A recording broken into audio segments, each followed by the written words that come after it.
Die vuur het so by die deur en die vensters en die dak uitgekom. Dit was net tongevuur geweest.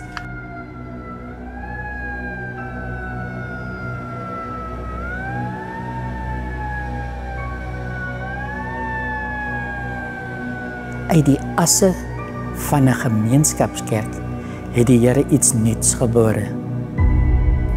Die Here laat uit die as uit opstaan 'n nuwe gebou, 'n nuwe gemeente wat met sy bakstene en sy sement saamgevoeg word.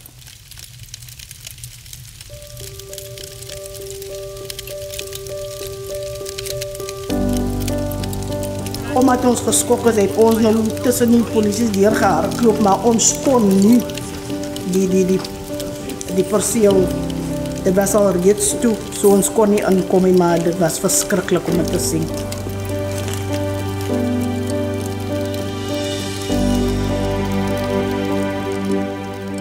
Wanneer gemeentes soos Jesus in Johannes 17 bid vir eenheid, is dit soos 'n vonk. En in hierdie geval is die vonk wat 'n gebou aan die brand steek ook die vonk wat eenheid aanvuur. Die hele verhaal van die eenheid van Maitland Gemeenskapskerk en die VGK Kerk, dink ek moet ons verstaan en daar was 'n aanloop geweest. Ek self het die voorreg gehad om betrokke te wees by Maitland Gemeenskapskerk. Op 'n stadium het hulle geworstel met eenheid, omdat die konteks van die gemeente verander het, omdat die baie bruin lidmate ingetrek het, en ek was via Communitas betrokke by daai proses. Daar was vergaderings, en daar was vergaderings. En van aksie was daar niks te sprake nie. Maar die Here weet beter as wat ons weet. En op 'n dag, Oudjaarsdag aan 2018, het die Here die vonk geplaas in ons gesprekke, dat ons tot aksie toe moet oorgaan. En die Here veroorsaak dat hierdie kerk, die gemeenskapskerk, dat dit afbrand. En toe is die NG Kerk sonder 'n kerkgebou en die VG Kerk was sonder 'n predikant. En die VG Kerk het die NG gemeente genooi om by hulle te aanbid in hulle kerkgebou, gebaar van groot gasvryheid. En in die proses het hulle 'n predikant bygekry. En stadig maar seker het die gemeente in Maitland eintlik besef, maar in die Here se oë is hulle nog altyd een. En is dit die enigste manier waarop hulle werklik kan kerk wees. Die afbrand van die kerk was jy kon niet ervaar, hier het iets gebeur. Nou, na die afbrand van die kerk het daar 'n nuwe energie gekom. Dus asof die VGK en die Maitland Gemeenskapskerk, hulle het net na mekaar toe beweeg. Uit hierdie ontwrigte situasie. Hulle toe begin praat oor eenheid en toe het die synode genader en die synode het vir my gevra om die proses te begin begelei. En ek het vir hulle die 2 kerkrade begin ontmoet en ons het 'n reis begin. En ek het net op 'n stadium gevoel, nou het hulle iemand nodig om hulle te begelei. En so Dominee Andrew Esterhuizen, wat by Thuisrivier was, het ons ingenooi om ons 'n brugdominee hier te kom die werk doen. En terwyl hy hier was, het ons verder die reis meegemaak met Culture Connect en het dit uitgeloop op eenheid. In Thuisrivier het 'n paar baie mooi dinge gebeur wat kerkeenheid betref of die eenwording van die 2 gemeentes daar, die NG Kerk en die VG Kerk. Ek sal dit saamvat in 3 groot lesse wat ons geleer het en wat ons hier in Maitland ook probeer toepas het. Daai 3 groot lesse was die intentionaliteit waarmee die NG Kerkraad en gemeente van Thuisrivier hulle verbind het tot eenwording op Thuisrivier. Die tweede was die bou van verhoudinge. Dit het absoluut 'n sleutelrol gespeel in die hele proses. En dan die derde was die waarde van die kerkverband. Dit is nou die algemene synode van die NG Kerk en die algemene synode van die VG Kerk wat besluite geneem het, wat kerkeenheid op die plaaslike vlak as dit ware moontlik gemaak het. In Johannes 17 vers 21 bid Jesus vir sy disippels, maar hy bid eintlik vir die kerk van alle eeue, dat ons een mag wees, een soos wat hy en die Vader een is. En ek dink daai gebed is so 'n belangrike deel van wat hier gebeur het. Dit trek iets uit van God se verlange na eenheid. Die woord was die anker, die basis van hierdie hele eenheidsproses. En dan is dit merkwaardig hoe van die kerkraadslede met beelde na vore gekom het. En een wat baie sterk na vore gekom het is in hierdie eenheidsproses is dat dit soos 'n huwelik is. En dat hulle eintlik dat hierdie proses wat hulle volg is eintlik soos huwelikskategese. Dat hulle nou eintlik hulle die taal gebruik wanneer hulle vrei na mekaar. Tot hulle gaan eenheid hê en die eenheidsproses of die eenheidsviering gaan 'n huwelikseremonie wees. En dan moet daar daarna 'n proses wees. So daar's 'n rykdom beelde wat die lidmate en kerkraadslede na vore gebring het om die woord te laat land. Wanneer mense mekaar se stories hoor, begin hulle mekaar raak sien. Maar hoe word brûe oor diep klowe van kulturele verskille gebou en hoe word daar beweeg van blote luister na werklike verstaan? Culture Connect het hier 'n groot rol gespeel. Dit gaan nie goed met verhoudings in Suid-Afrika nie. Dit het gestagneer en in baie plekke het dit agteruit gegaan. Wat ons ervaar in ander plekke waar ons besig is, dat daar is 'n behoefte, 'n beweging, ek wil dit beskryf as 'n beweging op grondvlak, waar leiers die behoefte het om saam te kom en saam te werk en saam 'n verskil te maak in gemeenskappe. Jy kon agterkom dat ons kultuur, sommige van ons kultuur is nie dieselfde nie, ons denke is nie dieselfde nie. Ons manier van dinge doen is nie dieselfde nie. Maar een ding wat uitgestaan het, dat ons is almal een. Ek het gevoel, kan die hele wêreld net een kerk word nie. As mos een God. So ons droom met Culture Connect is om Suid-Afrika die kerk te help en te begelei om dit 'n interkulturele gemeenskap werklik te maak waar mense mekaar op 'n menswaardige manier hanteer. Maar dis ook vir ons belangrik, behalwe die respek en al die wonderlike waardes, dit moet volhoubaar wees. Eenheid is genesing, weet. Eenheid is liefde. Eenheid is geregtigheid. Martin Buber sê healing through meeting, ons beleef het. In hierdie verhoudingsbou en hoe vertroue begin herstel in die deelnemers se lewe. Dat deelnemers vir ons sê, maar dit is van die Here. Dit is 'n koninkrykswerk.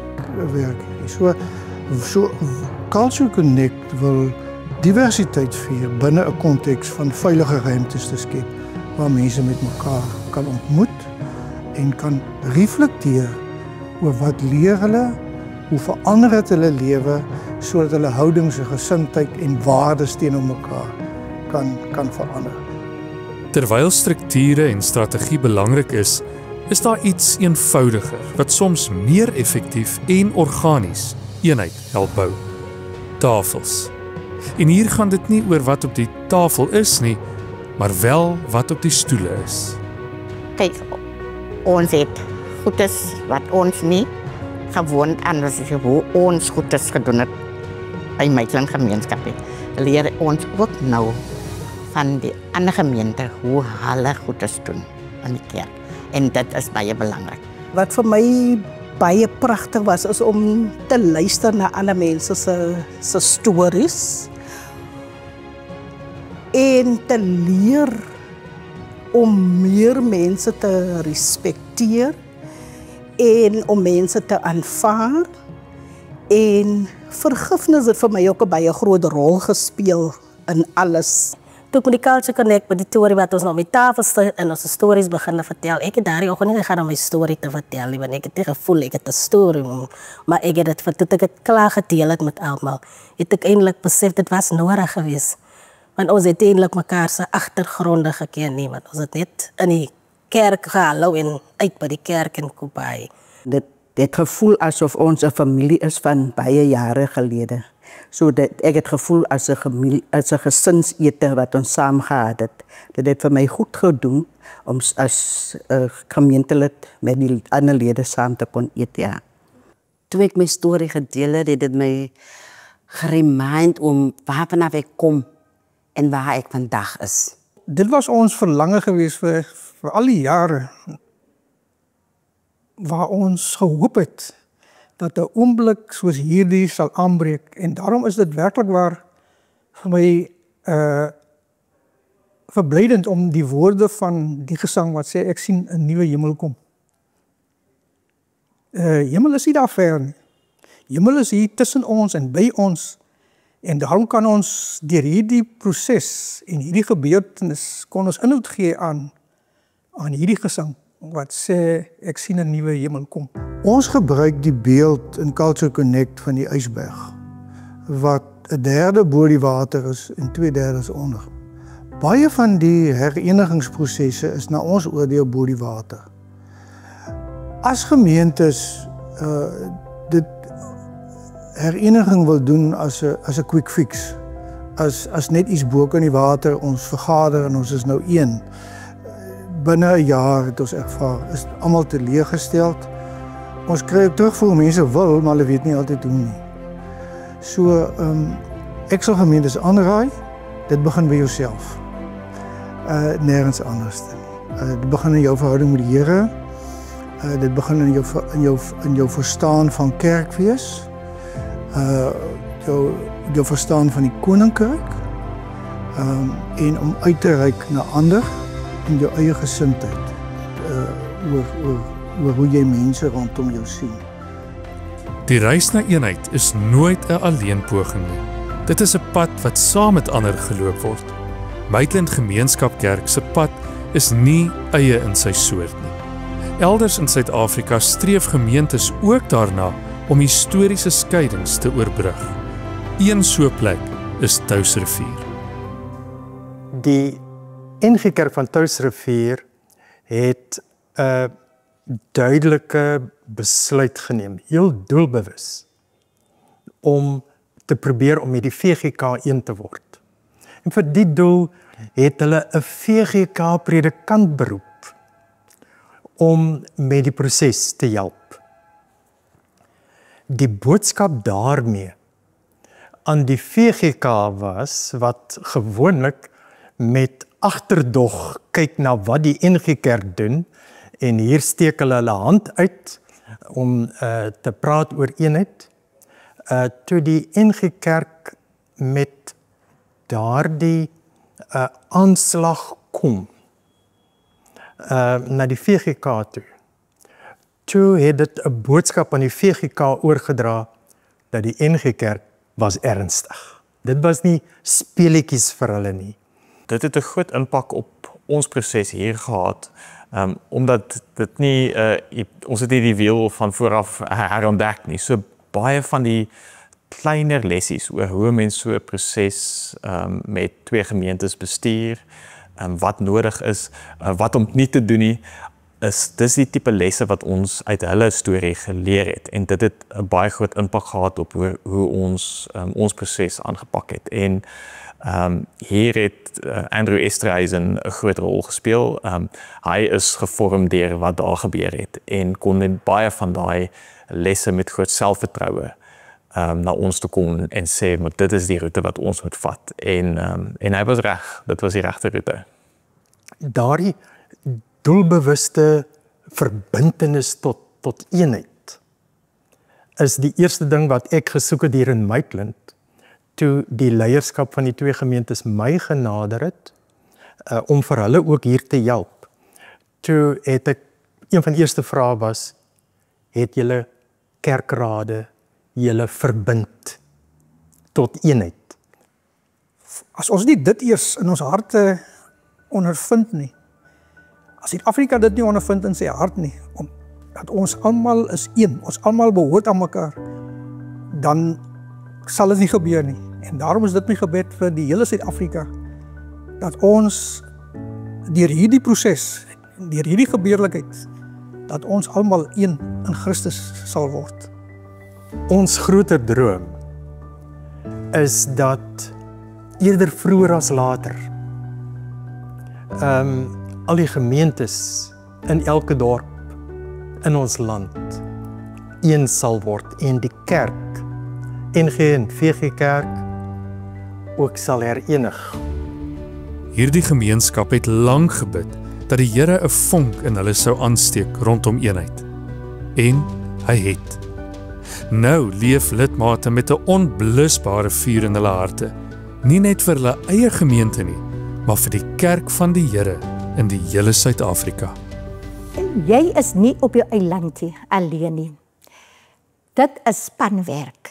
En as ons nie die eenheid gehad het nie, dan sal ons nie so voorspoedig kon gewees het nie. Die reis het vir my ook so beïnvloed dat ek aan ander mense ook kan deel en deel kan wees van 'n gesprek van eenheid. Nie net in die kerkie, maar in jou persoonlike lewe ook. Aan die einde van die dag is dit die Here se raadsplan en hy laat geskied. Ons is hier afhanklik van mekaar. En ek is bly vir die geleentheid wat ons in ons leeftyd kan hê om te sien dat dit wat ons so lank na uitgesien het, wat op synodale vlak voor beklei is oor soveel jare, dat ons, ek dink die derde gemeente in Suid-Afrika, binne die gereformeerde tradisie wat kon kom by 'n punt op die 27ste Oktober verlede jaar, waar ons een kon word. Ek dink my droom vir die kerk in Suid-Afrika is eintlik dat ons sal leer of miskien aanhou om dromers te wees. Ek dink om kerk te wees vir verbeelding. En ek dink as ons as 'n kerk sal wees wat anders kan kyk, anders kan droom, bereid sal wees om anders te leef en te groei en te verander, dink ek, dan sal die Here ons wys wat sy droom is en sal ons dit kan uitleef. My droom is die teks van Handelinge 10 waar Petrus uitroep: Waarlik, ons is nou een. God maak nie onderskeid tussen mense nie. Die vreugde wat die kerk kan bring in Suid-Afrika, om dit uit te roep en uit te leef. En ek bid regtig dat die kerk deur 'n diepe transformasie sal gaan, soos Petrus, om dit wat die Here vir ons wil gee hier in Suid-Afrika, dat ons werklik sal opstaan en hierdie pad sal loop. Kom ons werk saam, kom ons vat hande, want ons uiteindelike doel is om vir Christus siele bymekaar te maak. Hy rus ons toe en hy bemagtig ons om sy skape bymekaar te maak, bymekaar te hou en saam te neem. As ek kyk na ons gemeenskap waarin ons bly, ons grense aan mekaar. Het is nie eens dat ons ver van mekaar af is nie. Ons grense het net verder uitgebrei. Ons siele het verder uitgebrei. En ek glo dat met die Here se seëninge van bo, ons gaan groei van krag tot krag. Dit is my storie.